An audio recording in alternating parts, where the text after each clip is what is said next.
지금 찌개에 다진 마늘 한 숟가락 듬뿍 넣으셨나요? 잠깐만요. 그 숟가락 지금 바로 내려놓으셔야 할 수도 있습니다. 만약 식사만 하고 나면 배가 풍선처럼 빵빵해지거나 몸보신 하겠다고 흑마늘을 챙겨 먹었는데 오히려 머리가 멍하고 컨디션이 바닥을 친다면 어떨까요? 남들은 다 좋다는데 왜 나만 이럴까 억울하셨죠?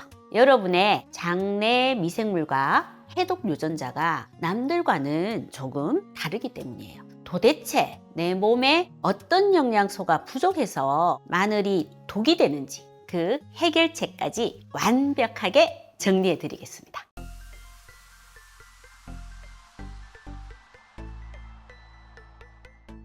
안녕하세요. 건강정보를 분석하고 플랜을 세워드리는 이웃집 닥터 김혜연입니다. 첫 번째 유형은 마늘만 먹으면 배가 터질 것 같은 분들인데요. 과민성 대장이나 소장 내 세균 과정식 SIBO가 있는 분들에게 마늘은 장내 가스 폭탄이나 다름없습니다. 이유가 뭘까요? 마늘에는 프룩탄이라는 성분이 아주 많거든요. 건강한 사람의 장에서는 유익균의 먹이가 되는 아주 좋은 프리바이오틱스지만 소장 기능이 떨어진 분들에게는 이야기가 완전히 달라집니다. 여러분의 소장에 살고 있는 나쁜 균들이 이 프룩탄을 보자마자 미친 듯이 먹어치우고 반려 파티를 벌이게 되는 거거든요. 이때 엄청난 양의 수소가스가 뿜어져 나오게 되는 거죠. 이 가스가 소장을 풍선처럼 부풀리니까 배가 아픈 건 당연하고요. 이 압력이 위장으로 치솟으면서 식도 관략근까지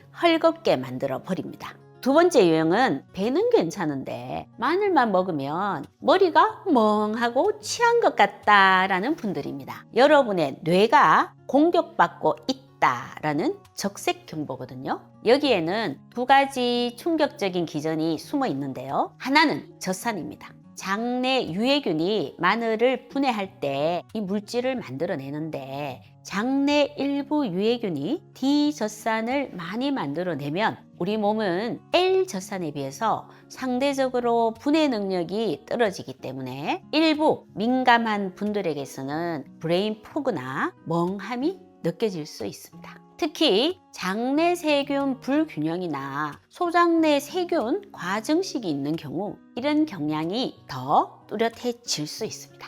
또 하나는 유전자의 문제입니다. 일부 분들은 황대사 관련 유전자 변이 때문에 황이 많이 들어오는 음식을 먹었을 때 암모니아 같은 부산물이 상대적으로 더 잘 쌓일 가능성이 있습니다.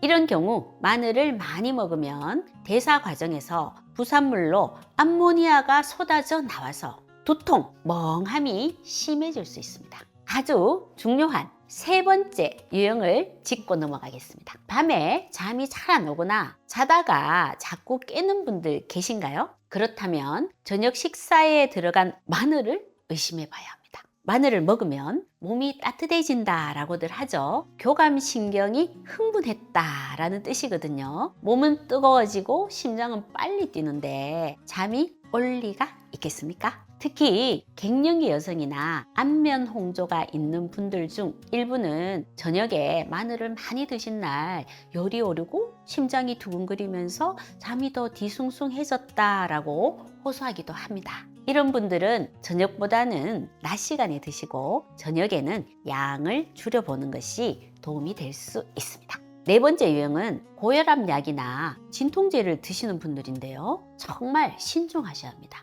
마늘의 강력한 성분은 간에 있는 해독 효소의 기능을 바꿔버리거든요. 마늘 추출물을 보충제 형태로 고용량을 복용할 경우 간의 특정 약물 대사 효소의 활성이 변할 수도 있다라는 보고들이 있습니다. 그래서 타이레놀처럼 간에서 대사되는 약을 자주 드시는 분이라면 고용량 마늘 보충제는 주치의와 상의한 후 사용하는 것이 안전합니다. 와파린이나 아스피린 같은 혈전 용해제를 드시는 분들은 더 위험합니다. 마늘 자체가 피를 묽게 만드는 성질이 있는데 약까지 드시면 피가 너무 묽어져서 지혈이 안 되는 상황이 발생할 수도 있죠. 일반적인 식사량의 마늘만으로 이런 심각한 문제가 생기는 경우는 드물고, 농축된 마늘 추출물, 보충제를 고용량으로 드시는 분들에게서 특히 주의가 필요하다라고 이해하시면 좋겠습니다. 5번째는 흑마늘 챙겨 드시는 당뇨 환자와 남성분들입니다. 검은색이니까 더 좋겠지 하고 생각하셨죠? 천만의 말씀입니다. 흑마늘은 농축된 당분 덩어리일 수 있거든요. 숙성 과정에서 매운맛은 줄지만 일부 분석에서는 생마늘에 비해서 과당의 함량이 수배 이상 높게 측정된 경우도 있습니다. 당뇨 환자분들에겐 혈당 스파이크를 일으킬 수가 있어서 주의가 필요합니다. 흑마늘이 검게 변하는 과정에서 노화물질인 체종 당화산물의 수치가 생마늘보다 수십 배 가까이 높다라는 보고도 있어서 혈관 대사 질환이 있는 분들은 양과 빈도를 조절하시는 것이 좋습니다.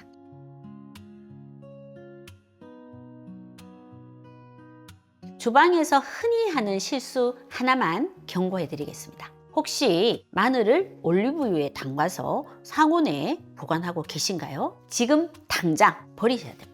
흙 속에 사는 보툴리눔균은 산소가 없는 환경을 좋아하는데요. 기름 속이 바로 그런 환경이거든요. 냉장 보관하지 않은 마늘 오일에서는 이 균이 치명적인 신경 독소를 만들어내는데 호흡 근육을 마비시켜서 사망에 이르게 할 수도 있는 맹독성 물질입니다. 평생 마늘을 먹지 말라는 겁니까?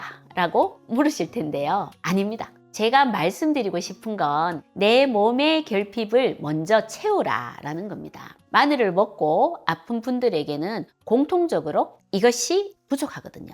바로 글루타치온입니다. 마늘의 황 성분이 체내에 들어오면 항화수소라는 가스로 변하게 되는데요. 적당하면 혈관을 넓혀주지만 과하면 세포를 죽이는 독이 됩니다. 이때 이 독성을 중화시켜주는 완충제가 우리 간 속에 있는 항산화제, 글루타치온인 거죠. 중요한 건 글루타치온을 먹느냐, 마느냐가 아니라 내 몸이 글루타치온을 만들 수 있느냐입니다. 제품을 드시는 게 아니라 시스템을 고치는 게 좋습니다. 핵심은 마늘의 독성을 받아낼 해독댐인 글루타치온 시스템이 튼튼해야 한다 라는 기준 그 자체니까요. 마늘 독성에 어떻게 대처해야 할까요? 3가지 솔루션을 드립니다. 첫째, 일시 정지하십시오. 식후 팽만감이 있거나 브레인 포구가 있다면 2주에서 4주간 마늘, 양파와 같은 고포도맵 식품을 철저히 끊으셔야 합니다. 장내 유해균을 굶겨 죽이는 기간이 필요하거든요. 둘째, 해독 원료를 채우십시오. 마늘을 다 드시고 싶다면 댐부터 보수해야 합니다. 황대사를 돕는 N-아세틸시스테인, 타우린, 알파치옥트산, 비타민 B군, 마그네슘이 내 식단에서 충분한지 점검해 보셔야 합니다. 셋째, 데이터로 확인해 보십시오. 내 장에 나쁜균이 얼마나 많은지, 내 해독 유전자가 튼튼한지는 병원에서 소변 유기산 검사와 같은 기능의학 검사를 통해서 데이터로 확인할 수 있습니다.